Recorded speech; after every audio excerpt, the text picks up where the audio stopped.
rescued a fox here in Poland, and the guy that's been living in his van for the past 2 years, traveling the world making videos. If you don't know me, hi, my name is Phil Vu. I'm from a place you probably have never heard of, a small state on the western side of America called California. I didn't really want to be here today because I get a little nervous in front of people. And also, the last time I was in Warsaw, I got punched in the head and someone stole my hat. But after a small conversation with my friend Luke, he convinced me. When I got an Instagram DM to do this TED Talk, I thought to myself, there's no possible way they're recruiting TED Talkers through IG DMs. Usually TED Talks are from people in academia using research and studies to prove whatever point they're trying to make. But for me, I am not a scientist, nor am I an engineer, nor a doctor like my mom wanted me to be. I'm simply a storyteller. So today I want to share a few stories to help me transcend my limiting beliefs to live a fulfilling life. Oh, I'm not even clicking this at this point. I don't know what's going on here, I'm sorry. When I was 16 years old, I applied to 12 different universities. And if you guys can't tell, I'm Asian, and so my mom is a very strict mother. When I was in grade school, I got a 90% on the test. I thought I did really well, but my mom didn't agree with me, so that night she brought out the bamboo stick. I struggled a lot in grade school, and so when high school came around, I knew I needed to study hard to get into university. So I put my head down and I grinded. College admissions came, I got rejected by all 12 universities. To be honest, I actually spent most of my time in grade school doing drugs. Honestly, for me, my breaking point was when I was doing Xanax in class and they found me passed out in a pool of drool. My mom, she gave up on me and I conveniently ran away. I was living out of my car at the time at 16 years old. I kind of didn't believe I had a future. I got a call one day, and on the other side of the phone was the police. It turns out my dad had called me in his runaway, and that day I got escorted home in the back of a police car. My dad, he's probably the best human being I've ever met. You know, no matter how many times I screwed up in my life, my dad was always there for me. He was probably the smartest person I ever met. He was a PhD electrical engineer with 12 different patents in multi-layer fiber optic cables. My life changed when my dad got diagnosed with cancer. My life went from getting high with my friends every single day to living in a hospital room with just me, my dad, and 5 megabits per second Wi-Fi speed that barely ran my online community college classes. But even on my dad's deathbed, he really challenged me. He pushed me to go to university, get educated, to chase love, to see the world. A few months later, my dad actually got accepted into the UC Irvine Hall of Fame for engineering. I was the one there to accept his award because unfortunately he passed a few months prior. At the time, I felt like I lost the most important person in my life, the only person that actually believed in me. But around the same time, I got my report card, first one ever straight A's, and that pushed me to keep going. 2 years later, I was actually able to transfer to my dream school of UCLA, and 2 years after that, I got to have the greatest moment of my life. I walked across that stage with my diploma in hand, realizing that I finally was able to make my dad proud. If you want to change your life, you have to find the right people. And for me, that unfortunately meant getting rid of the people around me that made me the worst version of myself. So the other day, I was on a date with a girl, and she asked me, if you had all the money in the world, and you could be anywhere, where would you go and what would you do? I told her something pretty cheesy. I said, I would be right here in this moment with you. Honestly, that was the truth. I'm pretty lucky I get to do social media, so I can kind of do whatever I want, whenever I want. I want to share a story of how I started social media. Probably something your age range is a lot more interested in. When I started social media, I was really nervous about what I was doing. I was worried about my family, my peers, my coworkers. They'd all see my videos. Death has been a big motivating factor for me in realizing that I don't want my life's actions to be a consequences of other people's opinions. What to make videos about. Well, at the time, I had just been arrested for protesting.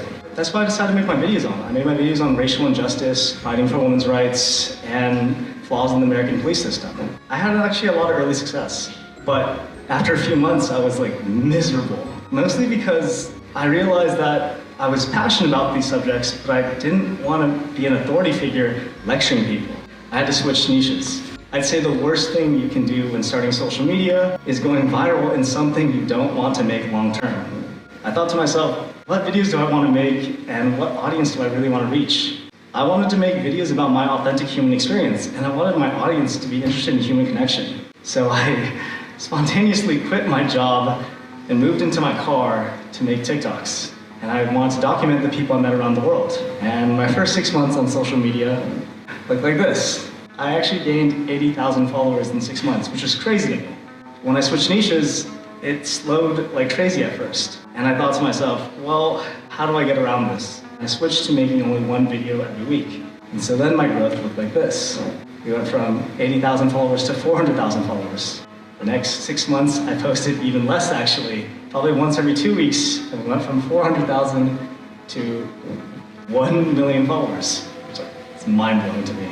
In the next 6 months after that, I actually took like a 3-month mental health break, and even despite that, we grew to 2 million followers. In the past year, it's kind of diversified, and so this is what my current social media status is. If you want to be successful in social media, you gotta find the right people. And for me, that meant making videos that actually connected with the audience I wanted. If you didn't know, my parents are both war refugees from Vietnam. This next photo is a photo of me and my mom this year actually in Hong Kong, which is like a big deal because at 16 years old, my mom escaped Vietnam on a small boat. The small boat would actually get to the bigger boat, and that big boat would finally take her to Hong Kong. But unfortunately, the big boat never came. That's because the big boat got gunned down. And my mom at 16 years old had to hide on her small boat as she heard the screams of her own countrymen. It wasn't until another 4 months till my mom was able to make it to Hong Kong. Unfortunately, that was just the start of her journey because after 4 months, my mom had to then wait in Hong Kong in a refugee camp for 4 years. After those 4 years, she finally came to America where she said she cried every single day because she got sent to Colorado and she had never seen snow before. She'd only read about it in textbooks. Hearing my parents' stories, all I wanted to do was ever heal their inner child. And so when my dad asked me what I wanted to change about the world, I was 18 at the time. I had no idea, but I kind of have an idea now. It's just to ease world suffering. And so when the war in Ukraine broke out, I knew I wanted to do something. Luckily, we had a small little successful history. My first year on social media, we met this guy, Mike. At the time I was actually living out of my car. Mike came up to me and tried to clean my window. Unfortunately, I didn't have any money to give him because I was living out of my car at the time. So I invited him into my home for sandwiches. The internet and TikTok loved Mike, and we were able to raise $17,000 to get him into stable housing, actually. The next year, we met my friend Luke. Luke got diagnosed with cancer at the age of 24. He actually went to my high school, and we became friends when I heard his story. His mom had passed away, his dad also had cancer, and now he had cancer. The internet, again, fell in love with Luke, and we were able to raise $22,000 for his medical expenses. I actually moved back to California for 3 months, basically moved in with Luke, and I took care of him, and in that time we actually became best friends. With the war in Ukraine, I didn't have any experience with humanitarian work at all. We were able to make a little bit of change in the world using my platform. So I flew straight to Poland, rented a car, bought a bunch of groceries, and started giving out sandwiches at the border. During the time, people saw the videos, I got connected with an org, and I started driving refugees from the Ukrainian border straight to their new homes in Poland. And through social media, I actually got connected with these guys. Mark and Dylan, they are kind of have the same idea as me. They left their jobs in America to come volunteer. They started an organization called Mission for Ukraine. They deserve the majority of the credit, by the way, but together we've raised almost $1 million. Throughout the videos, I got to meet a bunch of amazing people. People like Anya, who is a PhD student here in Warsaw, who, if you want to change the world, you have to find the right people. And I think the coolest thing is that we're able to use TikTok, which is like an app that everyone makes fun of. It's an app for kids doing like the renegade and stuff. Well, we're able to connect with people thousands of miles through a little screen, and we're able to make a little bit of real world change. On May 26th, 2022, I was woken up by air sirens, which is really normal in Kharkiv. But today was a little bit different because every 15 minutes there were explosions. And so we decided to take refuge in a restaurant. And as I got to the restaurant and I opened my van door, there was an explosion so loud that my ears went deaf. There was chaos everywhere. There was buildings on fire. There were people on the ground crying.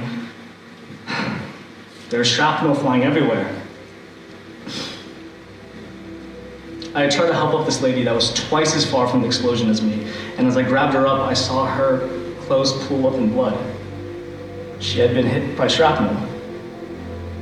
My friend Chris, he had to amputate a man's leg to tourniquet him. 9 people died in this explosion, and 19 people were wounded. I don't think I'll ever kind of unsee what I saw. Afterwards, we were evacuated by the military into a safe house. We were there for 4 days, waiting for the explosions to end. And then after that, we were evacuated out of the country. For me, I struggled a lot afterwards. For the past year, I've been in therapy, and I'm trying to learn a new version of myself. But throughout this experience, I got to be much closer to my best friend Luke. This past year, his cancer went terminal. And so we've talked a lot about our regrets before death. Just to hammer this point home one more time, the part that broke my heart the most was on a recent call with him. He told me that since his cancer has become terminal, in the past year, none of his old friends visited him. Luke is actually the one that convinced me to do this TED Talk. And last month we flew back to California for a celebration of life. And I'd like to believe that though his old friends didn't see him, Luke died peacefully knowing that his new friends truly loved him. If I could leave you guys with one thing from this TED Talk, it would be, you only have a finite amount of time in this world. Make sure you invest it in the right people. Thank you.